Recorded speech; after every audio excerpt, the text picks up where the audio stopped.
Boa noite, amados irmãos, irmãs, vocês estão bem? Pois eu estou bem. Quero nesta noite compartilhar a palavra de Deus, como a gente temos feito quase todas as noites. Quero aqui compartilhar com você segunda carta dos irmãos de Coríntios, capítulo 4. Aqui o nosso irmão apóstolo Paulo tem feito essa sequência dessas exposições da palavra de Deus, das escrituras.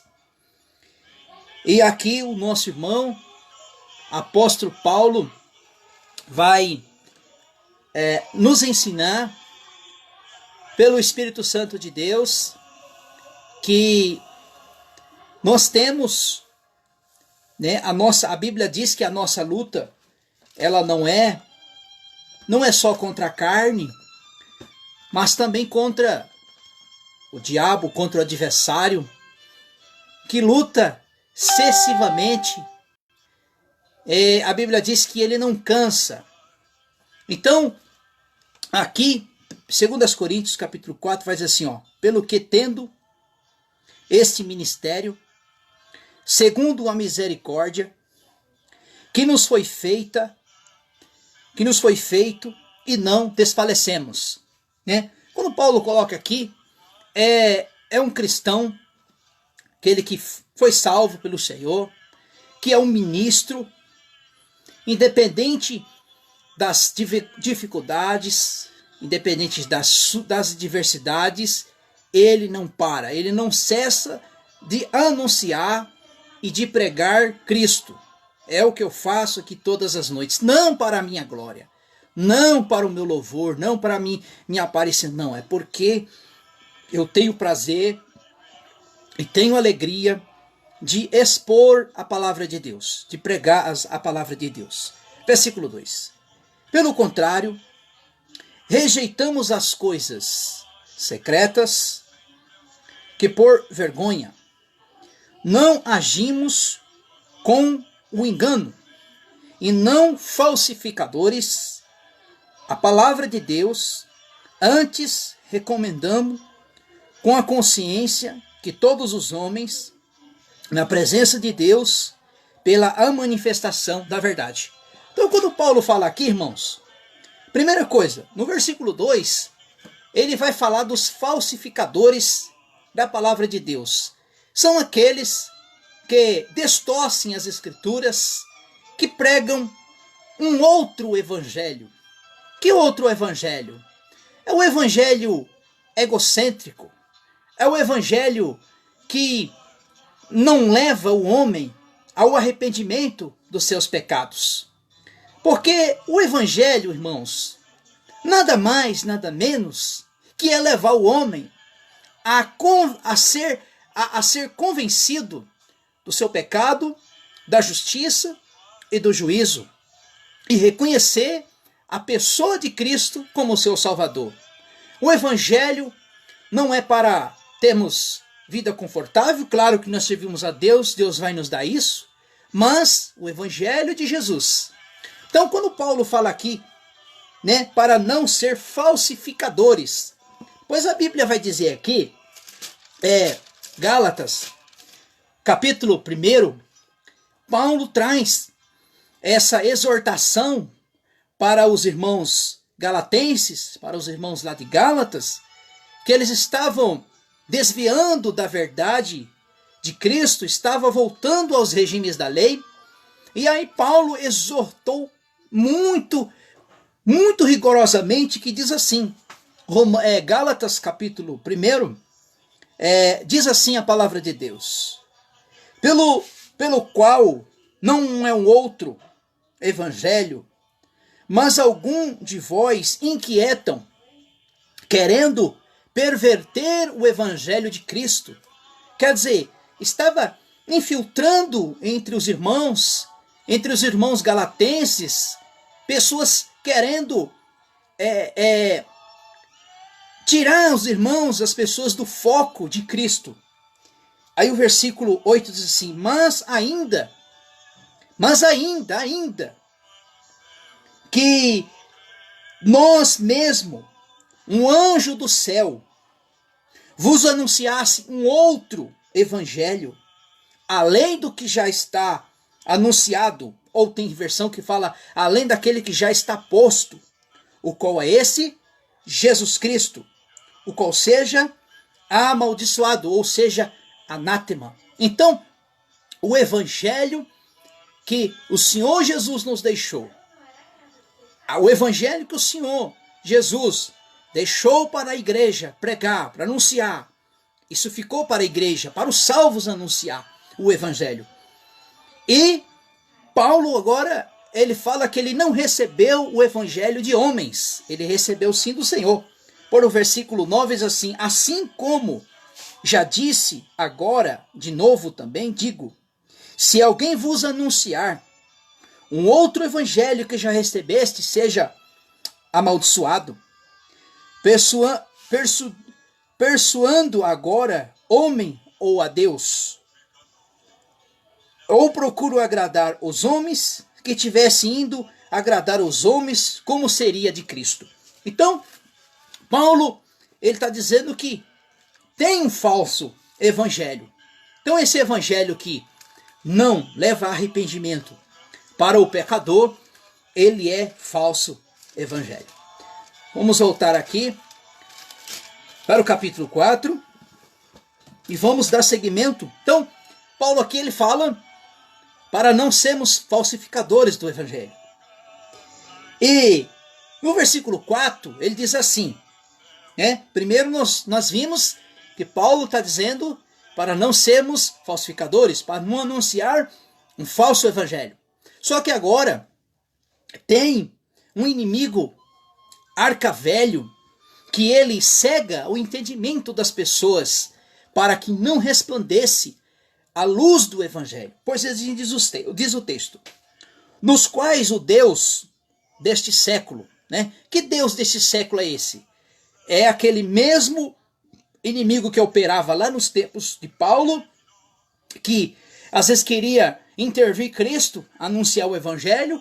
Este é o mesmo inimigo, que é o diabo, que diz assim, no quais o Deus desse século cegou o entendimento dos incrédulos, para que não resplandece a luz do evangelho da glória de Cristo, que é a imagem de Deus. Então, o que Paulo está querendo dizer aqui a respeito do quais o Deus desse século cegou o entendimento dos incrédulos para que não resplandece o evangelho.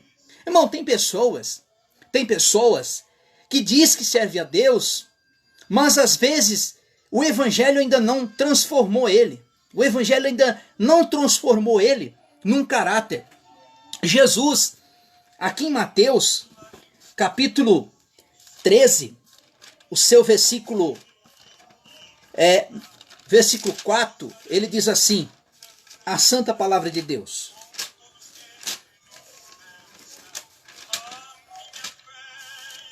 Diz assim, e quando semeava,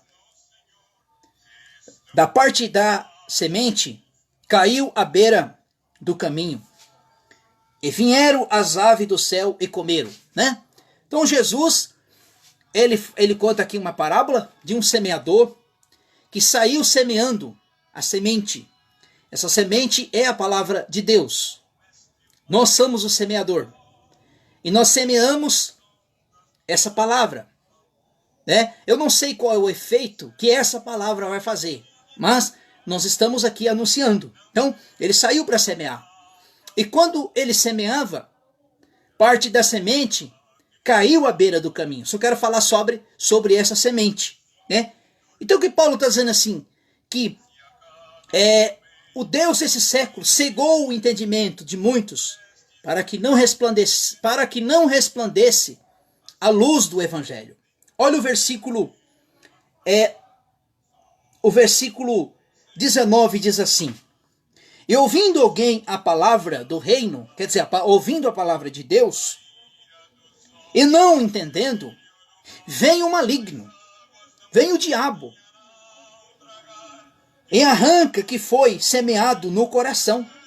E este é o que foi semeado à beira do caminho. Então, o Deus desse século, ele tem cegado o coração, a mente, tem deturpado as mentes das pessoas para não entender a palavra de Deus. Sabe por quê? Porque no dia que você compreender, João 8,32 vai dizer: conhecereis a verdade, e a verdade vos libertará. Agora, Efésios, capítulo 2,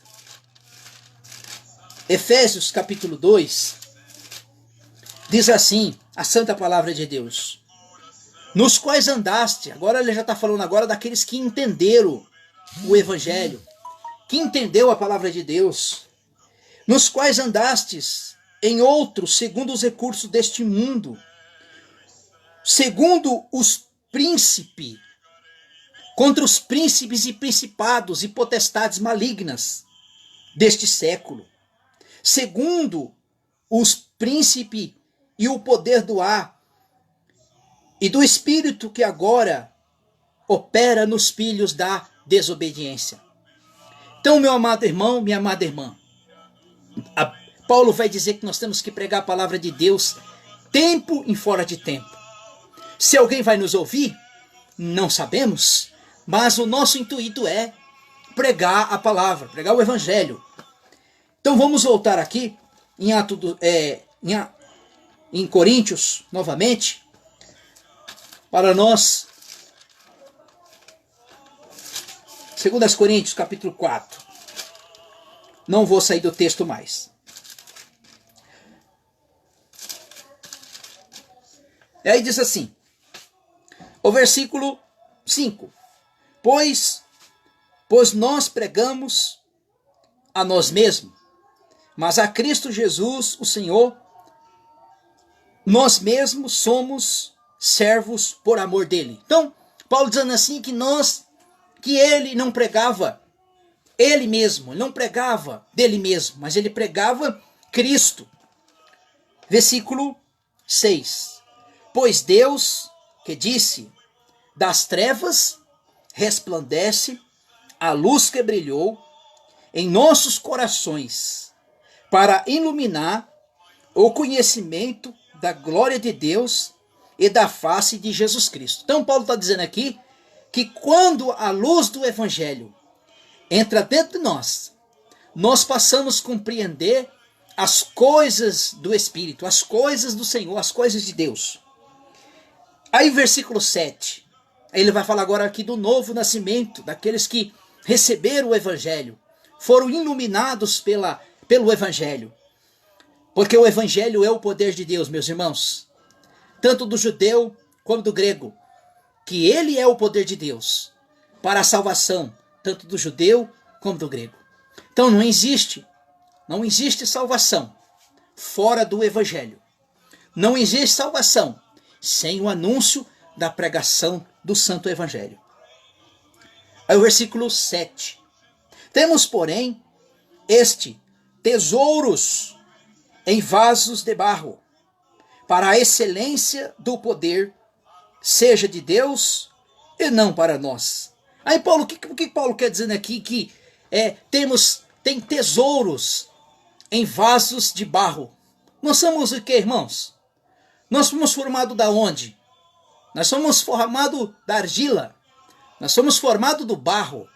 O Senhor nos formou segundo a semelhança do Senhor. E o que Ele colocou dentro de nós? Desses vasos de barro. Ele colocou a presença dEle. Ele colocou o Espírito Santo dentro de nós. Por isso, ele vai dizer aqui que ele colocou, né?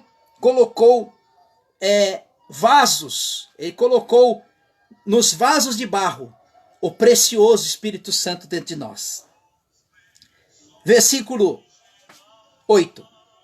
Em tudo nós somos atribulados, mas não angustiados.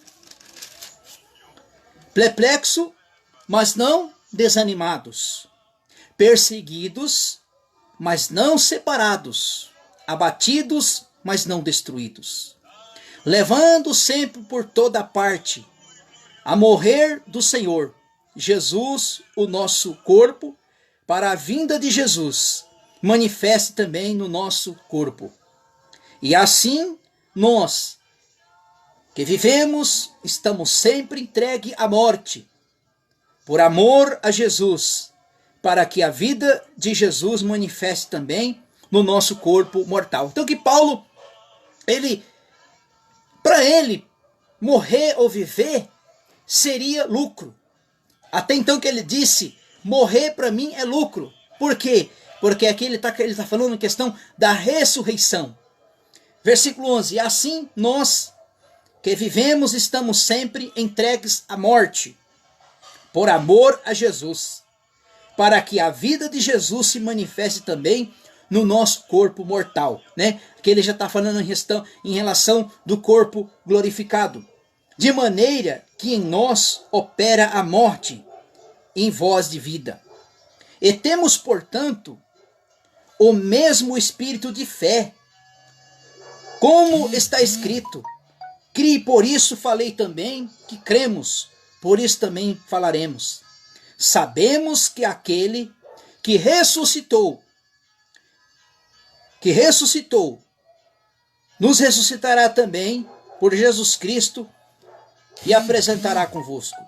Tudo isso por amor de vós, para que a graça multiplica por meio de muitos, torne abundante e ações de graças para a glória de Deus. Então aqui, o nosso irmão apóstolo Paulo, ele diz assim, ainda que nós carregamos o nosso corpo, as tribulações dessa vida. Aí Paulo assim, é melhor nós morrermos, porque Paulo tinha uma certeza muito grande da ressurreição, porque na ressurreição não haverá mais